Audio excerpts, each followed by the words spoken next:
നമുക്കിന്ന് കടച്ചക്ക സ്റ്റൂ ഉണ്ടാക്കാം. നമ്മൾ കഴിഞ്ഞ ദിവസം കടച്ചക്ക വറുത്തരച്ചൊരു കറി വെച്ചിട്ടുണ്ടായിരുന്നല്ലോ. അപ്പോൾ ഒരു കടച്ചക്ക മുഴുവനും ഒതുക്കി വെച്ചില്ല, അതിൽ നിന്ന് കുറച്ച് കഷ്ണങ്ങൾ അവിടെ മാറ്റി വെച്ചു. അപ്പോൾ അതിൻ്റെ കുറച്ച് കഷ്ണങ്ങളാണിത്. അപ്പോൾ അതുകൊണ്ട് നമുക്കൊരു ചപ്പാത്തിക്ക് പറ്റിയൊരു സ്റ്റൂ ഉണ്ടാക്കാം. അപ്പോൾ അതിന് വേണ്ടിയിട്ട് കടച്ചക്ക കഷ്ണങ്ങൾ കുറച്ചിട്ട് കൊടുത്തു. ഇതൊരു 1.5 സവോള ഉണ്ടാവും, അതിട്ടു.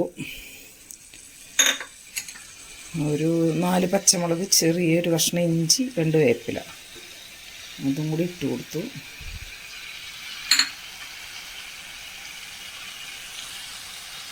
ഇത് വേവാൻ ആവശ്യമായിട്ടുള്ള കുറച്ച് വെള്ളം, പിന്നെ നമ്മൾ നാളികേരപ്പാൽ ഒഴിക്കും, അതുകൊണ്ട് കുറച്ച് വെള്ളം ചേർത്തിട്ടുള്ളൂ. പിന്നെ ഉപ്പും ചേർത്ത് കൊടുക്കാം.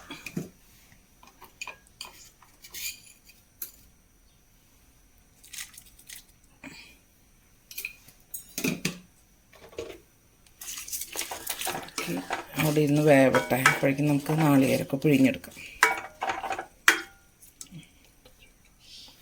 അടച്ചു വയ്ക്കാം.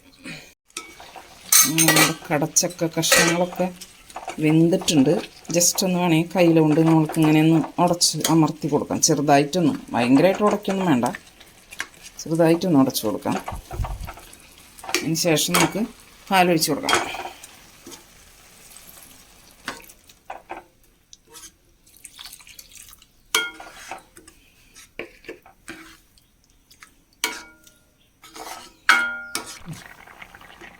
നമുക്ക് ഇതിലേക്ക് 1 പാൽ ഒഴിച്ച് കൊടുക്കാം.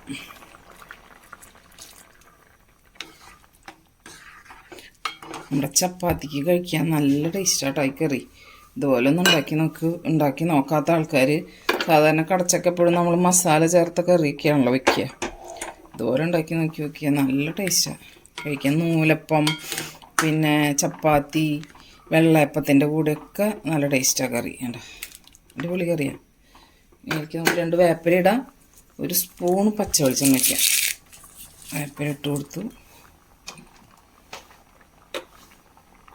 ഗ്യാസ് ഓഫ് ചെയ്യാം കേട്ടോ.